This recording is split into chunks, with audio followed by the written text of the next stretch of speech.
Hello, everyone. Welcome to the AMA session today with BNB Chain and Safepal. So this year is going to be a big year for NFTs, especially on BNB Chain, right? Lots of exciting lineups are going to come up. And that is why we want to introduce this topic about NFTs, right? And so the topic itself is about tips to protect your NFTs and the future trends of the NFT industry. So we all know it's going to be exciting, but the part of the security and safety will always be there, right? And I feel like it's one of the most overlooked topics, but very important for users to understand this. So today we have Veronica, a very special guest, who is the CEO of Safepal, right? And if you don't know, Safepal is a cryptocurrency wallet serving up to 5 million users across the globe. So not small numbers there, 5 million users, just in-depth experiences in consumer-facing solutions and mass product adoption. So I'm going to leave it to Veronica. I won't steal your thunder. Why don't you go ahead and introduce yourself and Safepal? Great. Thank you, Alvin, for the opening. Hi, everyone. It's great to be here. Thanks for having me here today. Safepal was founded in 2018, aiming to provide mass scale cryptocurrency wallet solution that is secure and friendly. And now we are serving more than 5 million users right now, global wide, from more than 200 countries. And we have diversified asset management toolkits, including hardware wallets, software wallets, and also we have a mobile app as the one-stop portal for you to manage and send and receive and grow and yield from your crypto holdings. So yeah, it's great to be here today to share how we view NFT and also talk about the security perspectives about NFTs recently. Cool. Thanks for joining us. And maybe we can kick off with a few questions first, right? And by the way, Okay. there are some rewards in the waiting. So all of you, please submit any kind of questions you have, right, on the stream. And those questions that are picked, right, will win the rewards. Now, on to the first question. So what aspects of the NFT industry does Safepal support? Safepal is a decentralized non-custodial solution that can be used to store your general crypto assets and also your NFT assets. So right now, Safepal users are able to fully secure their NFT packs within the Safepal wallet via our software wallets or using the hardware wallet device as an offline manner to store their NFTs in a secure way. So we have supported all kinds of NFT standards in Ethereum, on Solana, and many more. So people can store their ETH and BSC NFTs within the wallets, and also they can interact with their NFTs through all different kind of NFT marketplace built inside the wallet. So including OpenSea, looks rare, Rarible, Refinable. There are a lot of NFT markets available in the App Store within the Safepal wallets. So actually, a lot of our users are using Safepal wallets to trade, to collect, buy, and sell NFTs daily on a very active basis. It's great to hear. So, gone are the days where you had to, take your tokens or your NFTs out of the wallet into decentralized marketplaces, trade there, and then bring it back. So you're saying that all these things can now be done in the wallet itself. Yes, it's a one-stop solution. So what we do is to provide a kind of comprehensive solution for people to manage their NFTs in one place. And we provide secure solution like a hardware wallets, and people can also buy, sell NFTs through the app. So it's almost like a one-stop solution for all kinds of different kind of NFT journey in different kind of stops. Cool. Very good to hear that. And let's talk a little bit about the risks within the NFT industry, right? Especially from a user perspective. Most people just think about there's rug pulls and so on, but there's actually a lot more risk associated with it. And can you help to educate the users? What are the different risks that they may be facing? There are a lot of risks related generally to decentralized assets, not just NFTs. So when specifically talking about NFTs, one major threat that we have been seeing a lot is the improper interaction with the dApps, when especially in GameFi and NFT marketplace sections. So a recent very famous case that happened a few days ago was the loss of a $500,000 worth of Bored Ape due to a kind of trader being tricked by another individual using a dApp called a Swap Wiki, Kiwi. So Swap Wiki is a kind of tool or exchange platform that you can swap NFTs with each other. So people don't really need to pay cryptocurrencies in between or USD in between. They can simply swap NFTs with each other. So when an individual who is holding a famous board ape that is worth $500,000 worth on the secondary markets, he used swap Kiwi to trade it with another individual who fakes to be the owner of the NFT, so of the famous NFT. So that's how he lost it. I mean, this is due to the poorly designed UI of the dApp. Like people can literally fake it with a blue mark on the GIF. So we have seen cases like this, and the team have been looking deeper into this kind of issues, and we are finding the right attempt to position, for example, the products ahead of these kind of malicious attacks. So far there are a lot of social engineering attacks in the space when we talk about NFT, like phishing attack, like Discord kind of that is also mostly scamming, like also phishing attack, because hackers take control over a Discord server and then treat all of the members inside the server about the fake link, and that link is actually a phishing link. So we have seen a lot of cases like this. So like for the cases that I just mentioned about people mistakenly selling their boy ape, like actually right way to do that is to import the wallets under the observation mode. That's what a feature that we have, and also a lot of other wallets have. So like by importing it under observation mode, you can actually observe whether this address holds the board ape that he claims to have. So this is an easy way to like verify whether the seller in front of you is actually the legit holder of the NFT. So, but actually, a lot of people lacks this kind of mindset of security, like when they are doing this kind of trading, and they can be easily tricked by these kind of poorly designed products, or like tricked by other people who pretend to having this kind of NFTs. So yeah, these are the major issues that we have been seeing a lot recently. Got it.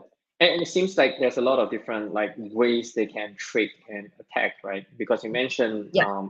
it could be like a P2P platform, it could be a swap platform, it could be on Discord even.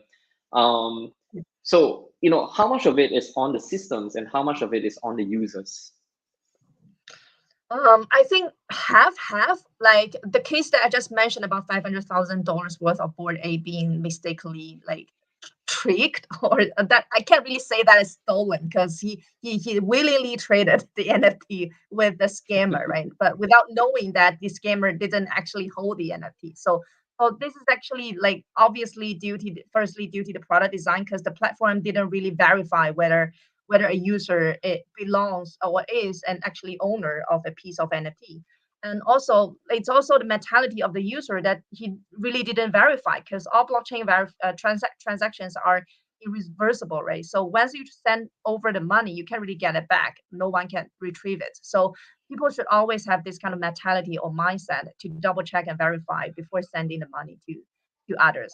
And also, we have seen a lot of Discord hacks, like basically like people who this Discord server owners didn't do kind of proper 2FA authentication, or they didn't do proper security measurements about their server, and then the attackers can easily take control of the server and do a lot of things to it, like for example freezing it with so that no one can really point out that there is a fake post in the announcement bar, for example. And then you can easily post a phishing link in the announcement bar saying that, hey, you need to connect here and then verify whether you are part of the Discord server, and then you need to verify that whether you really hold an NFT to be part of the community. And once you click that link, it's easily to be a phishing link. So like this happens a lot recently. We have heard about like Discord servers being hacked on Solana, on like Ethereum. There are a lot of kind of dApps being hacked like this, and actually this is not really a smart ways to hack. It's not really kind of high-end technical attacking methods. It's just simply like people didn't really have this kind of strong security mindset of securing their server accounts, or the owner of the server really didn't do that much of security measurements. So there are a lot of kind of perspectives when we like when we can talk about, and not to mention there are some other kind of stealth drops, like with an announced kind of stealth drops, that it opens window for any bad actor to launch an identical contract. like before the sales really goes live. So there are a lot of fake contracts out there, like faking this NFT projects, and then like siphon the funds from like unsuspecting people. So there are a lot of cases in different manners. So after all, I think it's have responsibility. So for the product side, people should really build secure products and really take these kind of these factors into considerations.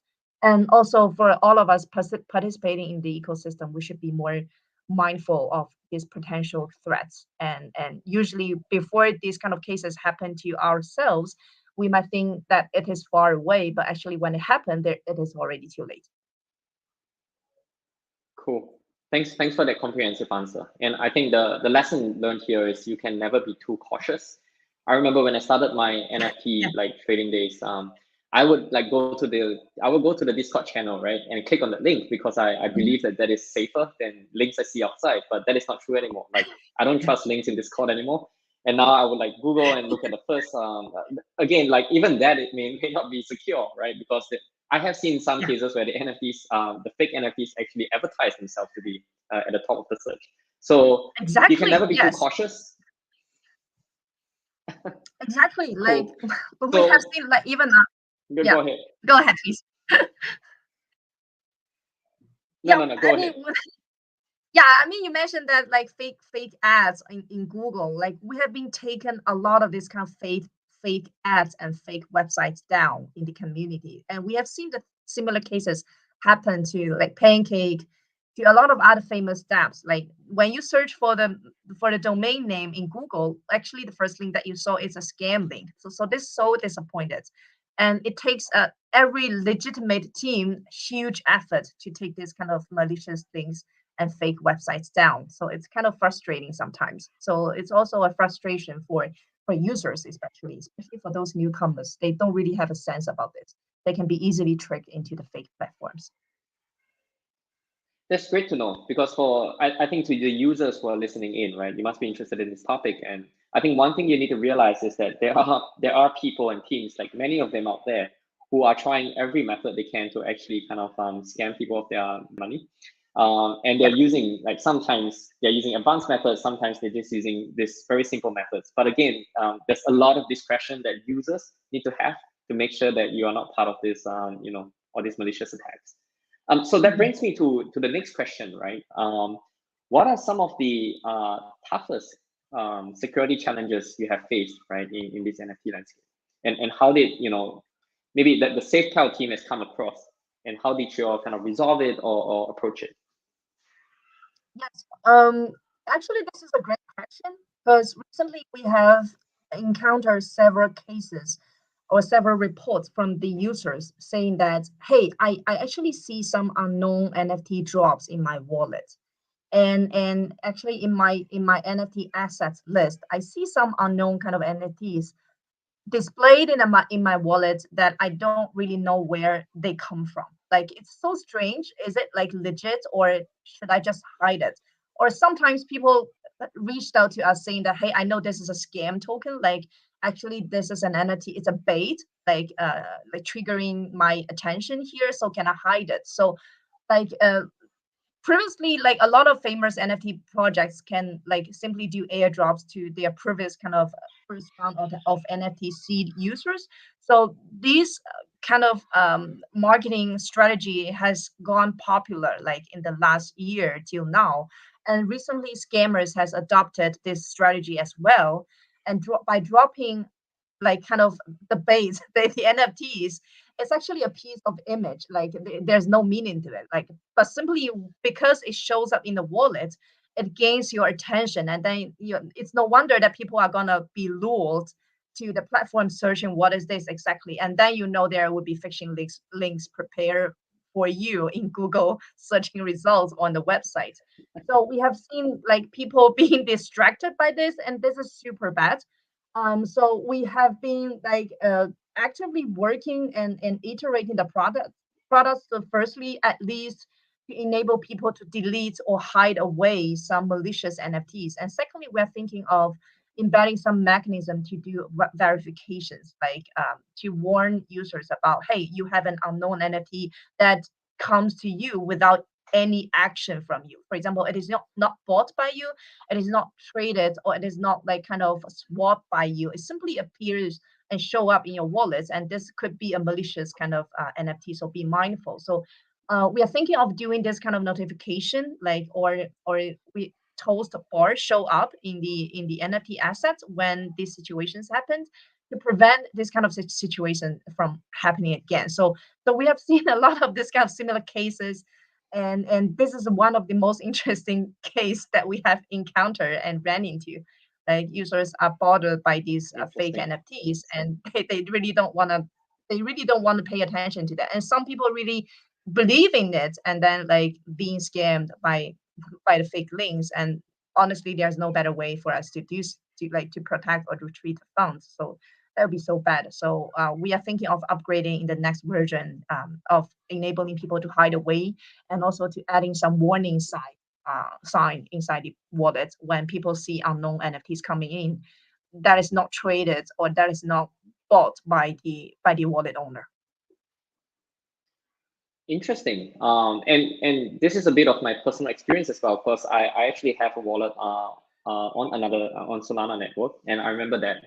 And I bought a few NFTs, right? And I left it there. A few months later, I came back. I had like, wow, double the number of NFTs, and I was looking at, and the, there were advices like, you should not interact with those contracts, because the moment you do, whether it's selling or burning, like something may happen, it triggers, and you may lose other things in the wallet. So I'm not sure like how much of this is myth versus how much of this is true. Like, what can you maybe enlighten the listeners, right? What happens when you try to sell away, or when you try to burn some of these NFTs? Like, well, what is behind the hoods? What is the intention of these attacks? Yes. So actually, these kind of fake NFT drops happened like 2 years ago when NFT was not that popular, but back then scammers are doing fake token drops. Like people can easily see that there are some unknown tokens coming to it. Wow, with the market cap like dropping like $100,000 worth of token, but actually that price is fake.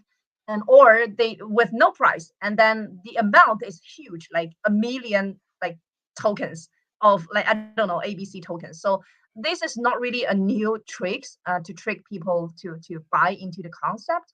So for example, if you fall into this kind of schemes, you could easily believe that it's a lucky day. For example, people can easily fall into the idea that I got lucky today because I guess this NFT probably comes from someone mistakenly sending to my wallet by mistyping a letter or something in the wallet address, and I'm the lucky person to get it. And they can easily like for example when you search for the projects on Google and they can find okay there's a website there, and there could be a fake NFT marketplace waiting for you, and then you can see on a fake marketplace that oh I can sell actually the NFT with a hundred bucks or even higher. But actually if you connect your wallet to it, so there could be different stops that you can lose your keys. Like firstly you authorize the wallet to the malicious steps that he is presenting you, faking it and making you believe that it's the right way to sell your NFT. Because the instant that people get this kind of lucky draw is to sell them and to exchange into I don't know stable coins or something. And there would be a fake NFT, probably a malicious step waiting for you to connect your wallet to, where you could mistakenly give out your authorization, and then the hacker can access the fund stored in your wallet. So this is the first way. And if you got lucky, like you connect to a non-malicious step, and then you go to the NFT marketplace, it's easy that they can set up the tricks. Like they can set a smart contract as like you pay your fund. For example, you sell it and you pay your gas fee, and then you get nothing. But I guess in this way it's like less happening. But the more cases that I see happening is that those are malicious steps that are like contracting or linking to your wallets, and then all your funds can be easily drained away. So we did have seen cases like this, like people mistakenly connect their wallets to unknown dApps or without any verification about where this smart contracts, whether it is audited, whether it's public kind of open sourced, and then easily connect their wallet to them and then losing their funds. So like so the NFT or the unknown NFT or token that they receive in the wallet actually are the bait, like way to lure them like toward that platform. So it's simply this kind of excitement of getting this kind of lucky draw, and then the curiosity behind it, like driving people to dig deeper and then finally walk into the trap that was previously set up earlier. So I guess this is what usually happens, and actually the attacking methods can be way more. But now the most popular one is to connecting your wallet to unknown dApps that could be draining, that could drain your wallet away.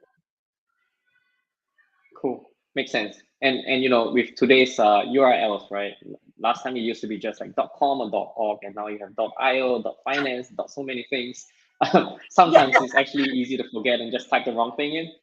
So to all the users out there, like I think like a common tip for that is actually just to save kind of bookmark your favorite sites, but always be Yes, careful.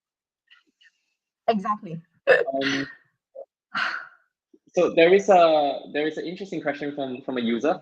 Mhm. This person has been very thoughtful. So how do you keep a good balance between security barriers and user friendliness, right? So that the new users aren't overwhelmed by all the security features. Yes, it's a very good question. Actually, it reminds me of a one major update that we did a few years ago in the wallet. So, like, it's kind of crypto is overwhelming. Like, I have friends entering the crypto space, literally have me like pushing me against my laptop, teaching her how to step by step buy crypto and set up the proper exchange accounts on Binance and how to do deposit and then how to withdraw and then how to do DeFi yielding. There are immense knowledge like gaps between all these kind of different steps. So nowadays we are seeing people entering the space in two paths. So first path is that they go to centralized exchanges like Coinbase, like Binance, and then they learn the first stop, like because centralized exchanges are usually more user friendly and it's more like Robinhood or whatever that you're using in Web3 financial world, right? So it's kind of more handy and easy to digest in the first step. And then the next step, when they kind of learn more about cryptocurrency, they will gradually learn more about GameFi and DeFi and yielding and all of that. And then that they will move with the next step of digging deeper into the rabbit hole and learn more about how to manage a decentralized wallet like Safepal. So we are seeing this as a first path.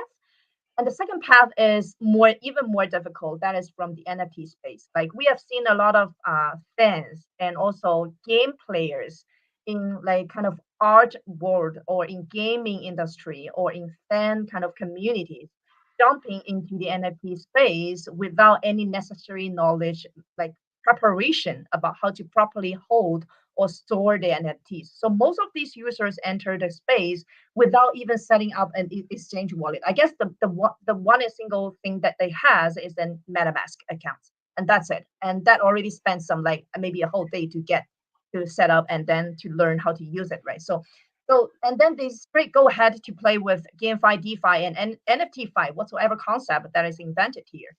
So people are entering into the space in the two paths. So I think for the first one, actually decentralized exchanges, to be honest, is a great way for people to manage or get to know more about crypto before they even go for a decentralized solutions.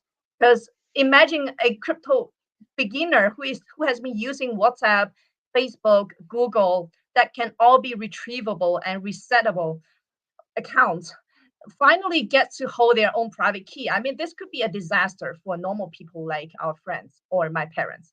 So I think it's actually great, like for these users to access the crypto world through a centralized like exchange platform first to get to know about what crypto is, to learn about, to be educated and tutored about what it is. So I think like for decentralized wallets, what we can really do is that like we have did a major kind of upgrades a few years ago. That is, we move the wallet backup process after a wallet has been created. So previously, for example, if you use a SafePal as a beginner, you have to set up, for example, you create a wallet and then you see your mnemonic phrase, and then you are forced to back up the mnemonic phrase until you can figure out how to create a wallet. So this has been complained by a lot of beginners like a few years ago when they firstly tried to use the wallet. And then we change the user experience a little bit. So firstly, you create a wallet, you name it, you set a password, and that is done. And onward, you're gonna see always a red dot in your setting, reminding you that hey, you didn't back up your mnemonic phrase yet. And then if, for example, for multiple times you ignore it, it's gonna pop up into your eyes, telling you that hey, I know you've been enjoying yourselves, but actually you didn't back up your mnemonic phrase. So there are these kind of small details that we have to pay attention to in order to not discourage people from moving away, but also keeping a security mentality among all of the users that are using the products. So I have to admit that this is super difficult because in the product team we have been having a lot of debates over this because now we are seeing different kind of user profiles in our user base. So firstly, we have whales using hardware wallets.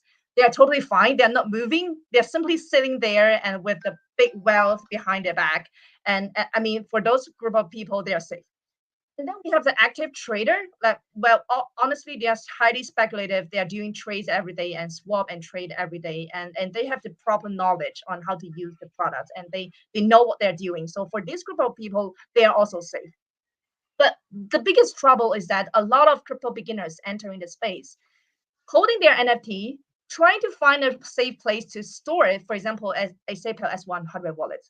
And it's already difficult for them to figure out what a private key and mnemonic phrase are already. And they still have to figure out how to properly do QR code signing and then to understand what is a broadcast means. Like they need to wait for a while to wait until the transaction goes through. So there are a lot of details like this that so we have to bit by bit iterate the product and do user observations to finally confirm that okay, we are on the right path. So we have done a lot of like we are doing till now 2 to 3 versions per month, usually 2 versions, sometimes one version updates per month to keep us in the right loop when we collect user feedback about hey, I think there are some issues surrounding this, it's so confusing.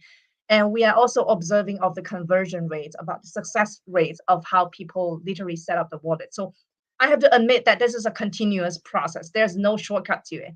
And you have to educate the users in the meantime. You have to provide knowledgeable kind of information for them. And then you will have to try to not to overwhelm them with all of this information. You have to take small steps. And sometimes it could mean even longer steps for a wallet creation. For example, you can like bit like cut those information into different pages, and then you literally step by step guide them through the different concepts. Okay, now we are at, you're gonna see on the next page a list of 12 words. That is your secret key.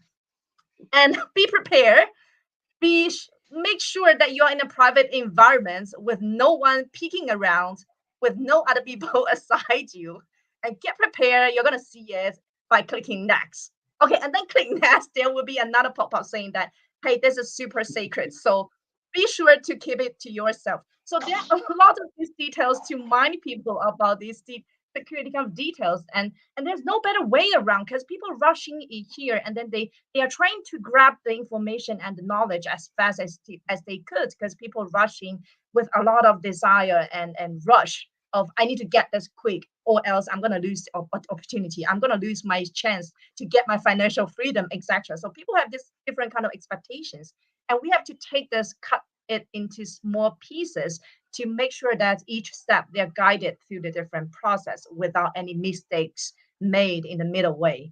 And then because in that case it's gonna ruin your own reputation as well because people are gonna blame you with your poorly designed UI, just like what happened with Swap Kiwi. That is so bad. So we are trying to prevent cases like this. But it's a long story. Sorry for taking it too long. But it's No, simply no, like no. This is fascinating. it's a kind of very time consuming process, and there are a lot of back and forth, honestly. Like there are a lot of arguments and disputes among the team talking about like how different kind of design we should adopt.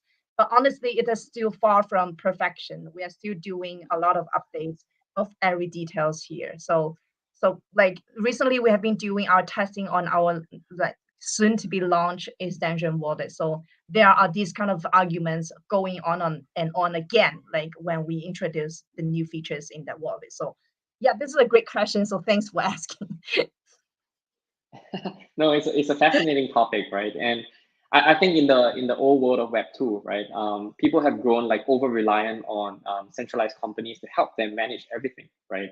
And the purpose was we make it as easy for you, we'll make it very safe for you. All you have to do is like maybe save the password. And then when there were more apps coming by, they say like, all right, why not we have one password to manage all of them? So everything was just kind of throwing the security onto the big tech. And I think in the decentralized world, it's the other way around, right? And it's got to take quite a while to educate people that this security you own it yourself, right? And of course, then there are costs to that as well, which is the time and the initial setup. So I think great question and great answer there, by the way. Um, I do want to cover off other questions from the rest on security before we move on to like the future trends of NFT. Again, to people listening in, do submit your questions. Right, there is $100 USD worth of Safepal tokens that you can win if your questions are picked. So this other question is more on the feature. I'm not too familiar myself with the feature, but I'm sure you are. So the S1 wallet has a self-destruct mechanism that is activated when a hardware or software attack is detected. So the question was around like, does the wallet get destroyed? Does it become unusable? Do the keys get erased? Is it possible to use it again? Like what happens during these incidents? What happens in these cases that the data stored in the secure elements that is meant to store the private keys is going to be erased, and the wallets cannot be used again, and that means you have to back up your wallet on a brand new device. So this self-destruct mechanism is a way to protect your crypto assets, like protect crypto funds when the wallet is lost and falls into some malicious kind of attacker's hand. And when other people are trying to hack into your wallet by brutal attack, or by cracking open the device, or by revealing the protective housing or shield on the device and opening up the whole secure elements. When they try to do that, the multiple sensors on the secure element are going to sense it. And once this kind of malicious attempt are detected, it will initiate this self-destruct mechanism, and then leading the wallet to be completely reset and the data is being erased. And in such way, there's no data stored in it being available for the attacker anymore. And you still have the mnemonic backup phrase. So that means you still hold the key to your on-chain assets, and you can simply buy another one and then recover your assets there. And if you still feel insecure, the most recommended way is to, after recovering it in a new device, simply move it away, move the funds all away to a newly generated wallet. And that would be the safest way if you still have any concerns about what ifs.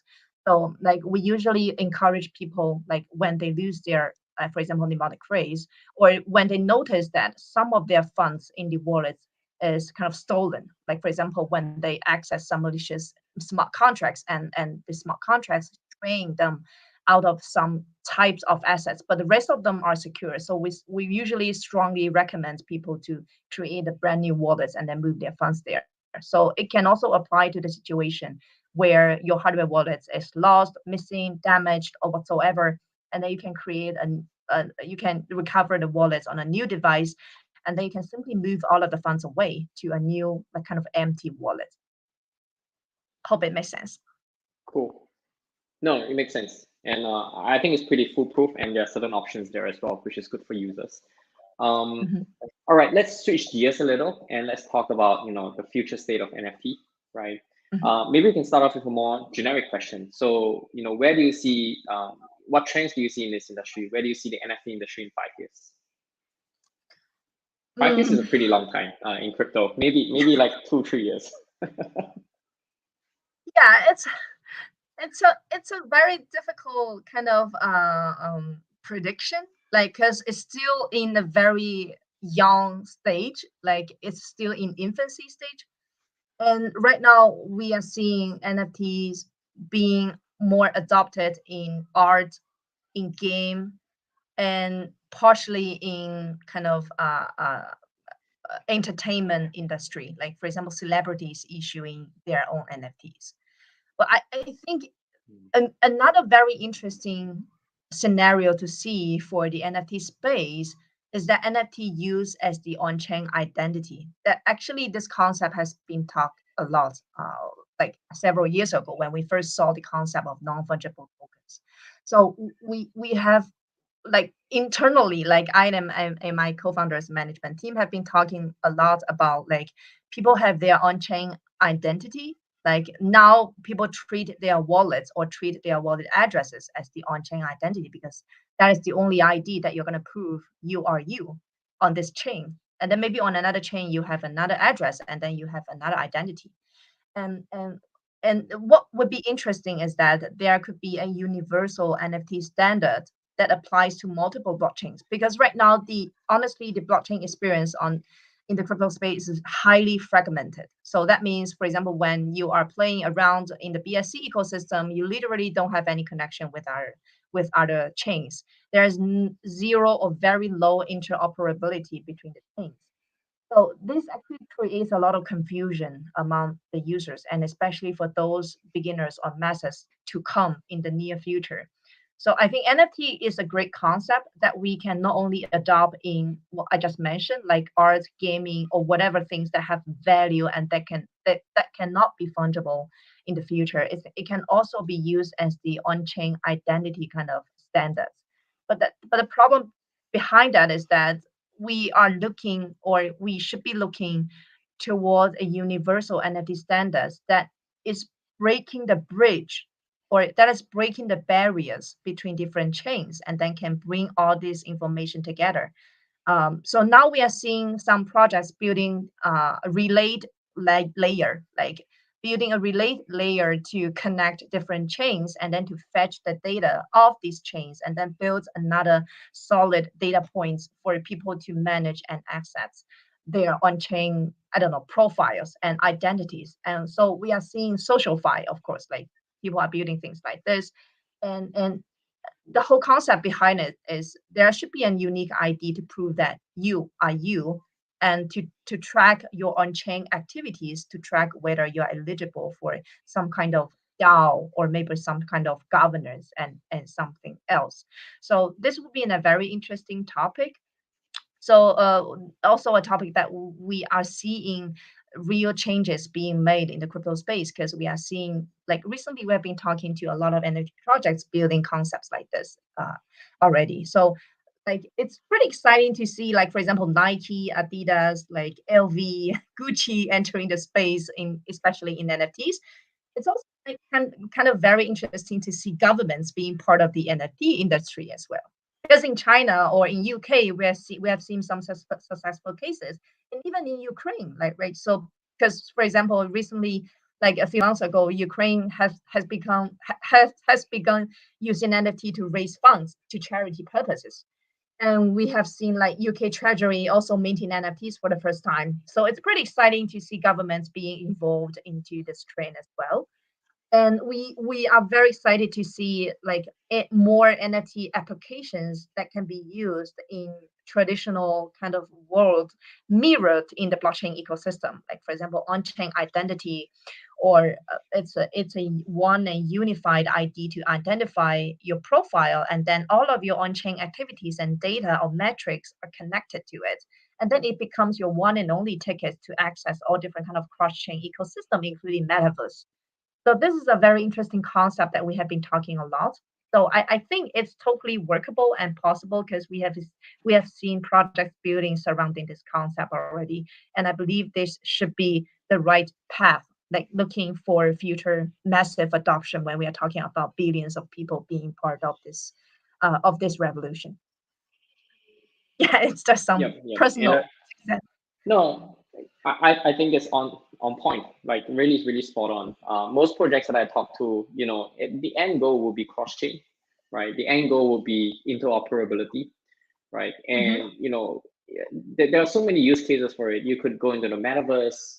You could actually just maybe buy a picture of a frame within the metaverse itself, and how are we going to enable all those things, right? With a very simple like UI on the wallet or in the metaverse itself. I think those things will probably hash out in the next few years as these projects innovate. I'm curious to know then from a wallet perspective, right? How are you going to adapt to these things? How are you thinking about it? Because if we look at the say the evolution of wallets, right? We started with all right, there's a token, all right, we're going to add more tokens, we're going to add more chains supported, and then we're going to integrate some of this, like you said, you don't have to go to specific websites anymore, right? You can just do trading through Refinable and all these places on the wallet. So we have seen this evolution of making it so much easier for users.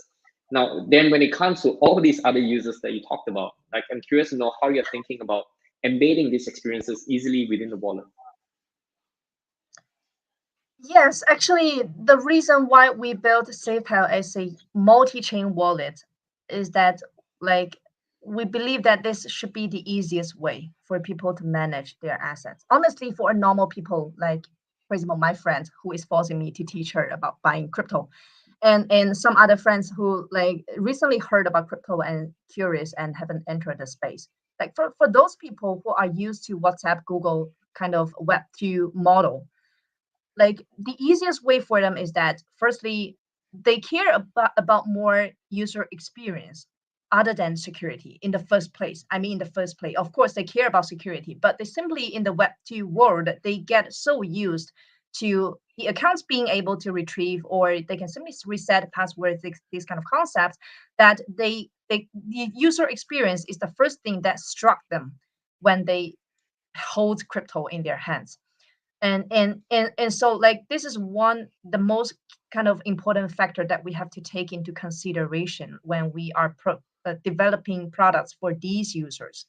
And and also like we have a lot of things pipeline in the roadmap, but the underground product philosophy, for example, from our team is that firstly, we build a multi-chain wallet for people to store all kinds of assets, regardless of NFT or DeFi stake LP tokens or general tokens like BNB and BTC.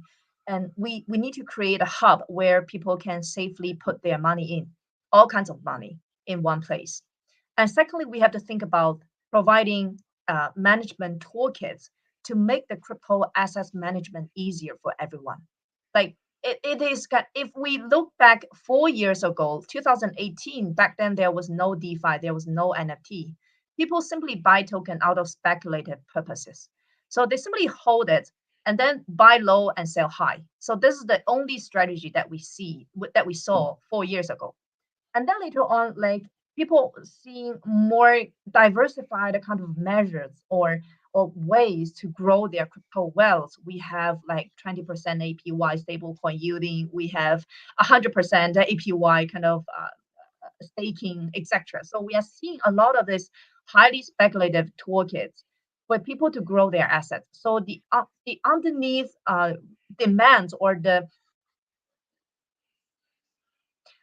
desire of the user is to grow their crypto assets and to fight against the kind of inflationary, like the inflation that we are seeing in a lot of centralized governments, and people are printing money and the governments are not really doing anything right to control that. So people are losing faith in centralized authorities, and they put their hopes in decentralized assets, and they attach high expectation to it, wishing it, for example, to gain their financial freedom or to achieve their financial freedom in the decentralized world. So the two kind of psychological demands from the user right now are two. Like one of it is to be secure and being not hacked by anyone. Like the funds are still there when I visit it for 5 years from now on. And secondly is that I have a secure and easy to use toolkits for me to manage and grow my wealth. So like now Safepal Wallet has grown into a pretty big product with a lot of functionalities embedded in it. So people can swap, they can bridge, they can earn, they can access all different kind of dApps. Oh, they can, for example, manage their kind of smart contract authorization. They can we have a revoke manager even for people to view what kind of smart contracts they have authorized, and they can revoke it conveniently without like kind of concerns about like whether they have authorized some unknown dApps. So we have developed all these kind of toolkits, And we have even introduced some educational kind of toolkits, for example, gift box, WHOs. These are great ways for people to learn about new products and new concepts in NFT and in crypto space. So there are a lot of features, but all of the underlying demands come from firstly security and secondly about assets growth. So I think like with the fundamental kind of user value that we provide here, it can ultimately bring true values to the users who are using the product. Like they can safely store their funds and then they can easily grow their funds. And I think that would be the ultimate goal of users. That is to achieve a financial freedom and also to achieve kind of mentality freedom because they own it, they control it, they fully access it.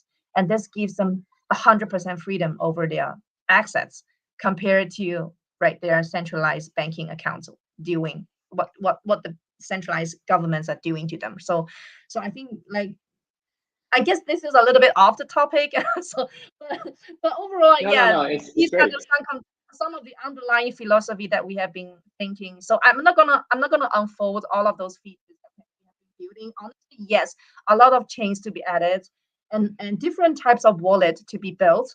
And we are gonna have a new type of wallet coming soon, and also a lot of new features to be built because we receive community feedback every day on a masses scale.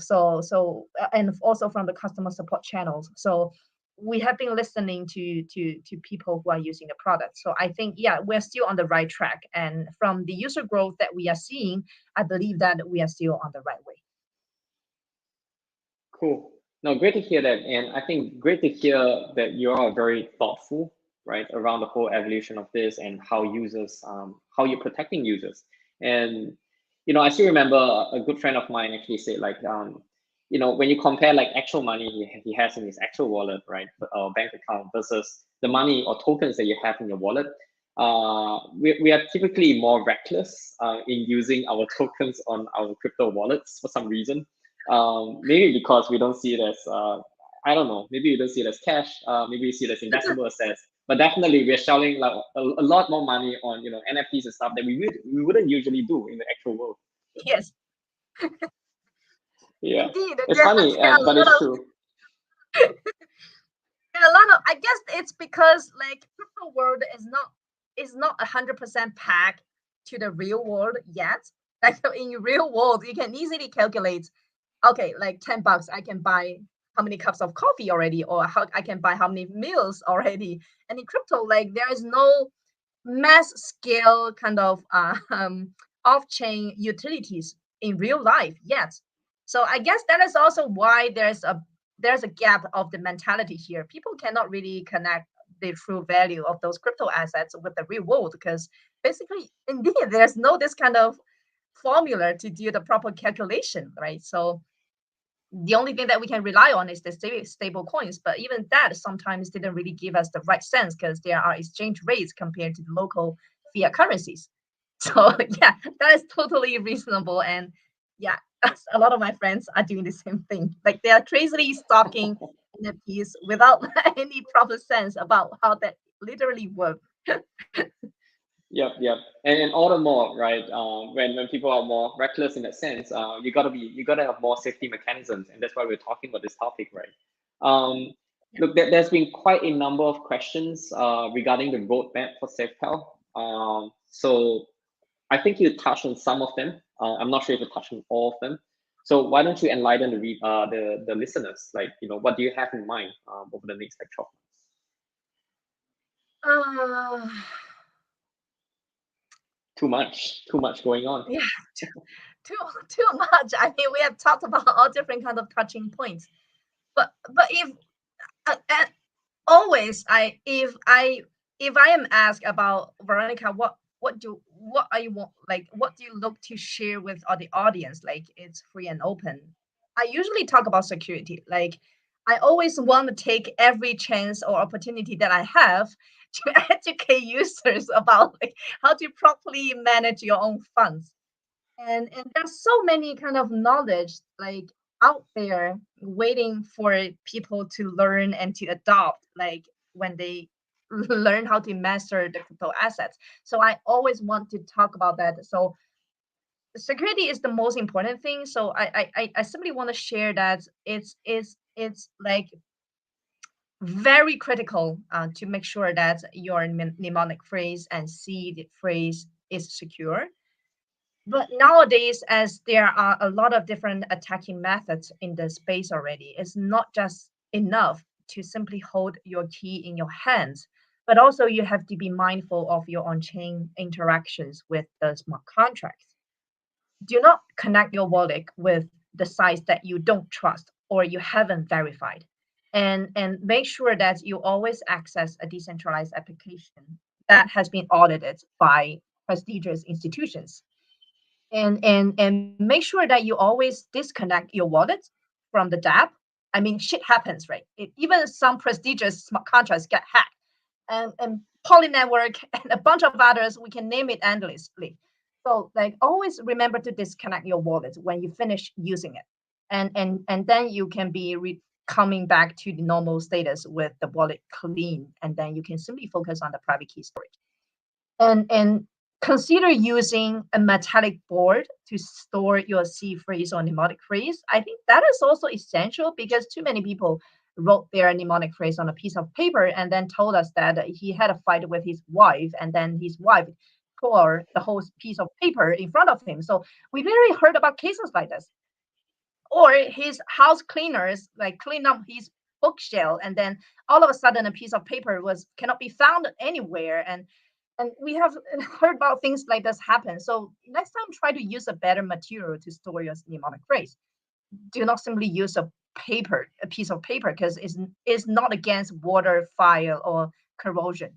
Like, you can consider either ironing it into somewhere, or you can consider using a metallic board that's like against fire or water whatsoever. So, like, these are the highlights that I really want to talk about. Like, be always mindful about things that you access and use. Like, as Alvin mentioned, like, always doubt and always concern, always verify before you move the next steps. So I guess, like, security is always the topic that I would like to address, because it's really painful to see people losing assets every day. Like, I have been reading a lot of tickets in customer support channels and people reporting losing funds, and we really can't do anything about that. That is so sad. I mean, it's really sad that we can't really help fix the issues when people losing their funds, like, due to this kind of mistakes.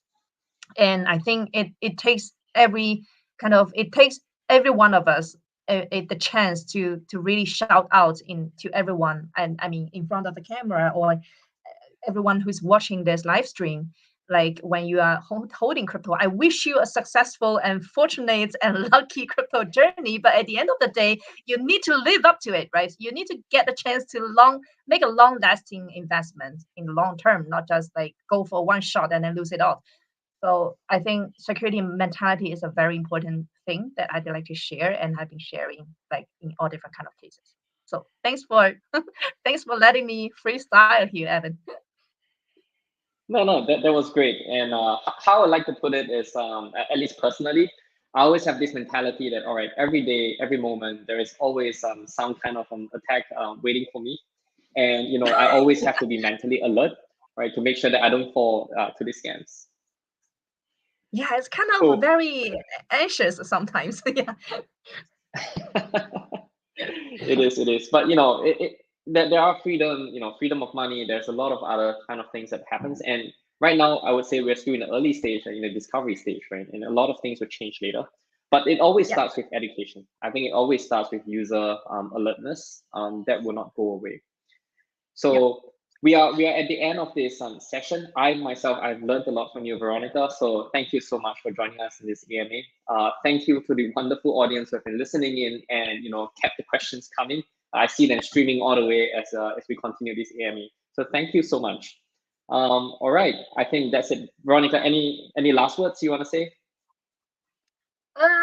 No, I think I'm all good. I really had a great time Okay, talking to you today, Evan. Thank you so much. cool. All right, thank you. All right, see you all. Bye bye.